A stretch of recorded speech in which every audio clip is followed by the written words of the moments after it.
শিক্ষা দপ্তরের অনুমোদন পেল বিদ্যাসাগর শিশু নিকেতন। মূলত তেলিয়ামুড়া পৌর পরিষদের দীর্ঘ নিয়ন্ত্রণাধীন থাকার পর অবশেষে শিক্ষা দপ্তরের অনুমোদন দেওয়া হয়েছে।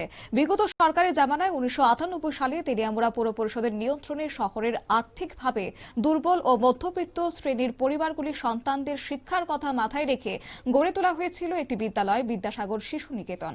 বিদ্যালয়টি প্রতিষ্ঠা লগ্ন থেকে তেলিয়ামুড়া পৌর পরিষদের নিয়ন্ত্রণাধীন ছিল বলে জানা গেছে। তবে দীর্ঘ বছর ধরে এই বিদ্যালয়ে শত শত কোমলমতি ছাত্রছাত্রী সুনামের সঙ্গে পঠন পাঠন করে এলো। আশ্চর্যের বিষয় হচ্ছে, এতদিন পর্যন্ত বিদ্যালয়টি রাজ্য শিক্ষা দপ্তরের আনুষ্ঠানিক অনুমোদন পায়নি।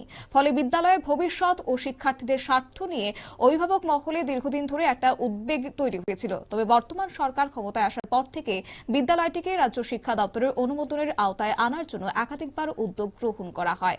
তেলিয়ামুড়া পৌর পরিষদের পক্ষ থেকে নিরবিচ্ছিন্ন প্রচেষ্টা ও প্রশাসনিক তৎপরতার ফলস্বরূপ অবশেষে সেই দীর্ঘ লড়াইয়ের অবসান ঘটল। কি রয়েছে বিস্তারিত শুনুন।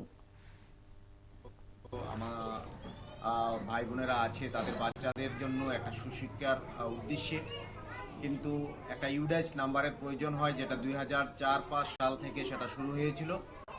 কিন্তু আমরা অবগত বিষয়টা ছিলাম না, কারণ আমরা ওই সময় ছিলামও না। আর যাই হোক, কোনো ধরনের নেগলিজেন্সি হোক আর যে কারণবশতই হোক, সেটা করা হয়নি।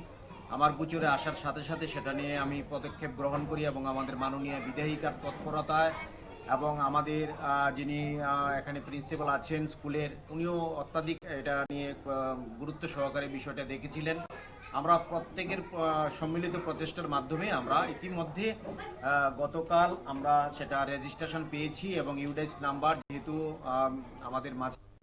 শিক্ষা দপ্তরের অনুমোদন পাওয়ায় তেলিয়ামুড়া মহকুমায় প্রাথমিক শিক্ষা পরিকাঠামো আরও শক্তিশালী হবে বলে মনে করছেন শিক্ষানুরাগী মহল। পাশাপাশি সাধারণ মানুষের দীর্ঘদিনের দাবি পূরণ হওয়ায় খুশির হাওয়া বইছে অভিভাবক থেকে শুরু করে বিদ্যালয় কর্তৃপক্ষের। নিয়ে নিচ্ছি ছোট্ট একটি বিজ্ঞাপন বিরতির সঙ্গে থাকুন।